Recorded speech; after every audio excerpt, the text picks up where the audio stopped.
Jumat 19 November pukul 8 malam live di Kompas TV. Majelis Ulama Indonesia menetapkan fatwa haram pinjaman online lewat Ijtima Ulama Komisi Fatwa MUI ke-7.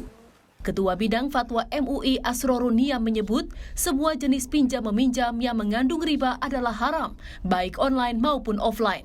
Memanfaatkan akad tolong-menolong ini untuk mengambil keuntungan yang bersifat ekonomis. Ini dari sisi konsepnya ya.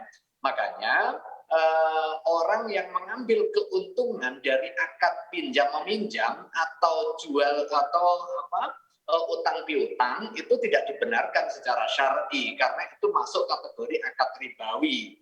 Baik itu layanan pinjaman offline maupun online, ketika dia mengandung unsur ribawi seperti ini maka diharamkan. Pihak Otoritas Jasa Keuangan menanggapi fatwa haram MUI melalui juru bicara OJK Sekar Putri Jarot. Kami mengartikan semangat MUI kaitan praktik yang diharamkan yang selama ini dilakukan oleh pinjol ilegal, kata Putri seperti dikutip Tempo.co. Dari data Satgas Waspada Investasi Otoritas Jasa Keuangan OJK, perputaran uang pinjaman online selalu meningkat tajam setiap tahun. Pada 2020, OJK mencatat total perputaran uang pinjol sebesar 155,9 triliun rupiah dan naik hingga 262 triliun rupiah per September 2021. Selain lonjakan perputaran uang pinjol yang tinggi, OJK juga mencatat sekitar 7.000 aduan pinjol dan 4.000 diantaranya masuk kategori berat. Ketua Satgas Waspada Investasi OJK, Tongam Lumban Tobing, juga menyebut 34% server pinjol ilegal berada di luar negeri dan mendeteksi penyebaran data pribadi antar pinjol. Bahwa kami menemukan ada 34% server pinjol ilegal ini yang telah kami hentikan ada di luar negeri.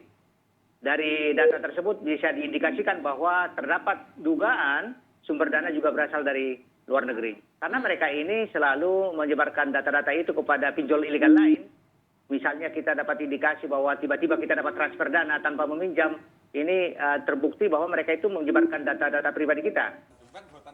Berbagai masalah terkait pinjaman online ilegal menyedot perhatian publik. Banyak orang yang terjerat pinjol ilegal merasakan dampak bunga yang mencekik hingga cara penagihan yang kasar. Awal Oktober lalu, seorang ibu rumah tangga di Wonogiri, Jawa Tengah ditemukan bunuh diri karena terjerat utang pinjaman online. Polisi berhasil menangkap 13 tersangka terkait kasus bunuh diri itu, salah satunya WNA Tiongkok yang hendak melarikan diri ke Turki. Pemerintah pun turun tangan agar praktik pinjaman online ilegal diberantas agar tidak menyengsarakan masyarakat. Sementara itu, kepolisian terus mengejar jaringan pinjaman online ilegal, salah satunya membongkar operasi pinjol ilegal di kos-kosan wilayah Jakarta. Tim Liputan Kompas TV.